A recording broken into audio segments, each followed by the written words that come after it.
Esta noche, mientras lees esto, hay alguien en tu ciudad pedaleando en bicicleta bajo la lluvia. Lleva una mochila naranja a la espalda, tiene frío, lleva horas trabajando y probablemente no tiene papeles. Glovo es hoy una de las startups más valoradas de Europa. Fundada en Barcelona en 2015 por Óscar Pierre, hijo de un alto ejecutivo de Puig, con 30 años y sin haber trabajado un solo día en su vida como empleado por cuenta ajena. En menos de 10 años, construyó un negocio presente en 25 países con más de 100.000 repartidores activos, valorado en más de 2.000 millones de euros, premiado, aplaudido, celebrado en portadas de revistas de negocios. Pero hay algo que no sale en esas portadas. El modelo de negocio de Glovo no funciona sin un ingrediente que nadie menciona en los eventos de startups: trabajadores que no pueden quejarse. Desde el primer día, Glovo tomó una decisión que lo cambiaría todo. Sus repartidores no serían empleados, serían autónomos. La diferencia es enorme. Un empleado tiene contrato, tiene sueldo mínimo garantizado, tiene baja por enfermedad, tiene vacaciones pagadas, tiene derecho a indemnización si le despiden. Un autónomo no tiene nada de eso. Glovo argumentaba que sus repartidores eran trabajadores independientes que usaban la plataforma libremente, igual que un fontanero, que acepta o rechaza trabajos según le convenga. Era una mentira muy bien construida. Los riders de Glovo no ponían sus propios precios, no elegían sus clientes, no podían trabajar para quien quisieran en los horarios que Glovo les asignaba sin perder posición en el algoritmo. No tenían ninguna de las libertades reales de un autónomo, pero tampoco tenían ninguna de las protecciones de un empleado. Estaban en ningún sitio, y eso, para Glovo, era exactamente lo que necesitaban. Pero lo que nadie esperaba es que detrás de ese modelo había algo aún más oscuro. Para que el modelo de Glovo funcione, necesitas riders dispuestos a trabajar muchas horas por muy poco dinero, sin quejarse. ¿Quién acepta esas condiciones? Alguien que no tiene alternativa. A partir de 2018, en las principales ciudades españolas, empezó a documentarse un fenómeno que Glovo miraba hacia otro lado: la proliferación masiva de riders sin documentación en regla. El sistema era simple. Un inmigrante sin papeles no podía darse de alta como autónomo en España, pero sí podía comprar la cuenta de Glovo, de alguien que ya estuviera dado de alta. Se creó así un mercado negro de cuentas.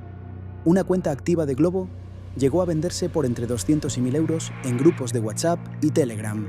El titular de la cuenta cobraba un porcentaje de cada entrega. El rider real, el que pedaleaba bajo la lluvia, cobraba el resto. Glovo lo sabía. Sus propios sistemas detectaban anomalías. Un mismo rider hacía pedidos en Barcelona a las 3 de la tarde y en Madrid a las 7 de la tarde. Era físicamente imposible. Era la misma cuenta usada por dos personas distintas.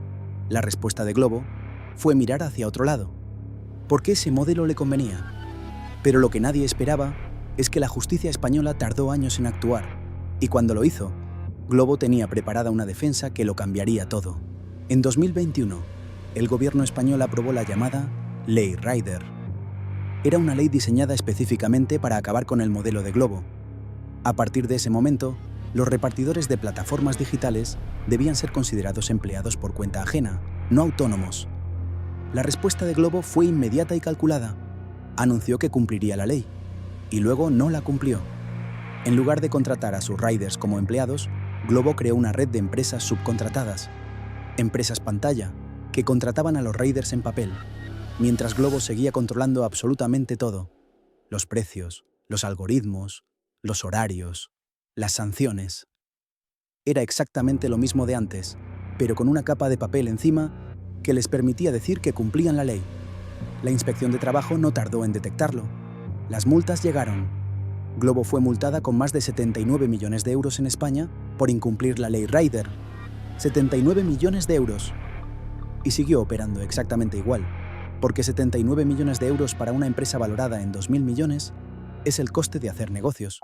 No es un castigo, es una factura que ya tenían presupuestada. Pero lo que nadie esperaba es que la historia de los riders sin papeles iba a explotar de una manera que Glovo no podía controlar. En 2022, varios medios de investigación españoles documentaron en detalle cómo funcionaba el mercado negro de cuentas de Glovo.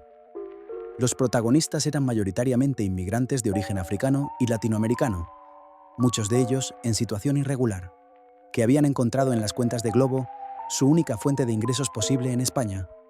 El sistema había evolucionado. Ya no era solo compraventa de cuentas individuales.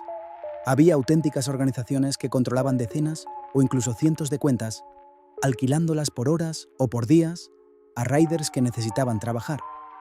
Estas organizaciones cobraban entre el 20% y el 40% de cada pedido completado.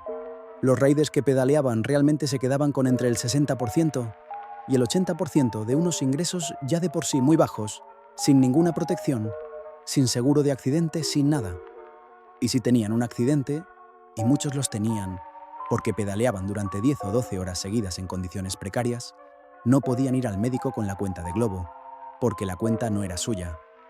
Algunos acabaron en urgencias sin poder identificarse como trabajadores de la plataforma. Otros simplemente desaparecían del sistema sin que nadie preguntara dónde estaban. ¿Cómo respondió Glovo cuando todo esto salió a la luz? Con un comunicado de prensa. Dijeron que las cuentas compartidas violaban sus términos de servicio, que ellos no podían controlar lo que hacían los usuarios con sus cuentas, que habían implementado medidas de verificación más estrictas. Siguieron operando, siguieron creciendo. En 2022, Delivery Hero, el gigante alemán de la comida a domicilio, compró Glovo por 2.300 millones de euros. Oscar Pierre, el fundador, obtuvo una cantidad no revelada públicamente pero estimada en cientos de millones de euros personalmente.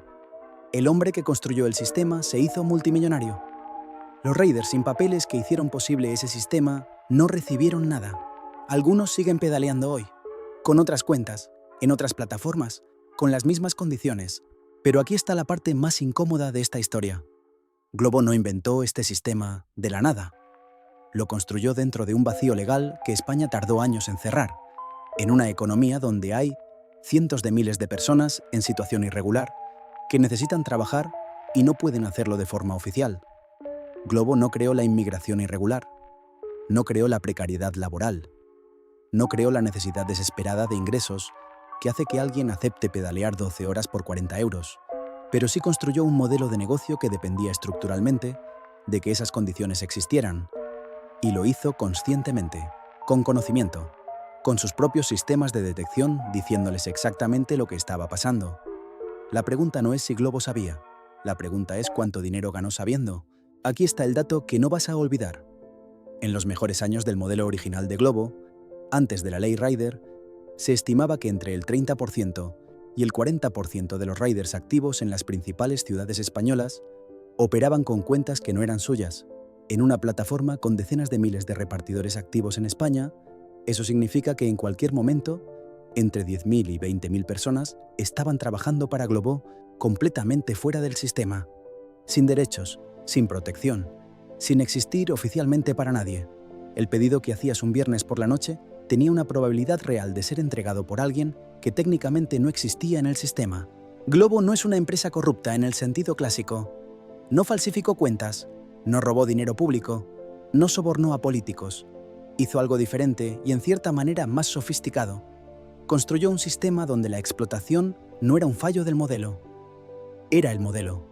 La próxima vez que hagas un pedido, el rider que llegue a tu puerta probablemente tiene contrato ahora. La ley Rider cambió algo, pero el sistema que lo hizo posible durante años sigue ahí, en otras plataformas, en otros sectores, con otras caras y otros nombres.